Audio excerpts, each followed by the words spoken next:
ವೀಕ್ಷಕರಿಗೆ ಹೃತ್ಪೂರ್ವಕ ನಮಸ್ಕಾರ. ಶ್ರೀ ಗುರುಪರಂಪರಾ ಚಾನೆಲ್ಗೆ ಆತ್ಮೀಯ ಸ್ವಾಗತ.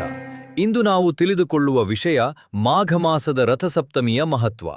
ರಥಸಪ್ತಮಿ ಎಂದರೆ ಸೂರ್ಯನಾರಾಯಣನು ತನ್ನ ದಿವ್ಯ ರಥದಲ್ಲಿ ಲೋಕ ಕಲ್ಯಾಣಕ್ಕಾಗಿ ದಕ್ಷಿಣಾಯನದಿಂದ ಉತ್ತರಾಯಣದ ಪೂರ್ಣ ಶಕ್ತಿಗೆ ಪ್ರವೇಶಿಸುವ ಪವಿತ್ರ ದಿನ.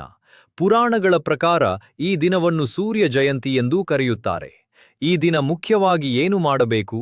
ಬೆಳಗಿನ ಜಾವ ಎದ್ದು 7 ಅರ್ಕಪತ್ರಗಳೊಂದಿಗೆ ಸ್ನಾನ ಮಾಡಿದರೆ ಸಪ್ತಜನ್ಮಗಳ ಪಾಪಗಳು ನಾಶವಾಗುತ್ತವೆ ಎಂದು ಶಾಸ್ತ್ರ ಹೇಳುತ್ತದೆ. ಸೂರ್ಯೋದಯ ಸಮಯದಲ್ಲಿ ಸೂರ್ಯನಿಗೆ ಅರ್ಘ್ಯ ಸಮರ್ಪಣೆ, ಆದಿತ್ಯ ಹೃದಯ ಪಠಣ, ಸೂರ್ಯ ನಮಸ್ಕಾರ ಮಾಡಿದರೆ ಆರೋಗ್ಯ, ಆಯುಸ್ಸು, ತೇಜಸ್ಸು, ಧನಸಂಪತ್ತು ಮತ್ತು ಕುಟುಂಬ ಕಲ್ಯಾಣ ಲಭಿಸುತ್ತದೆ. ಈ ದಿನ ಮಾಡಿದ ದಾನ, ಅನ್ನದಾನ, ಎಳ್ಳು ಬೆಲ್ಲ ದಾನ ಅನಂತ ಪುಣ್ಯವನ್ನು ನೀಡುತ್ತದೆ. ಸಾರಾಂಶವಾಗಿ ರಥಸಪ್ತಮಿ ನಮ್ಮ ದೇಹಕ್ಕೂ ಮನನಸ್ಸಿಗೂ ಜೀವನಕ್ಕೂ ಹೊಸ ಶಕ್ತಿ ನೀಡುವ ಪವಿತ್ರ ದಿನ. ಧನ್ಯವಾದಗಳು.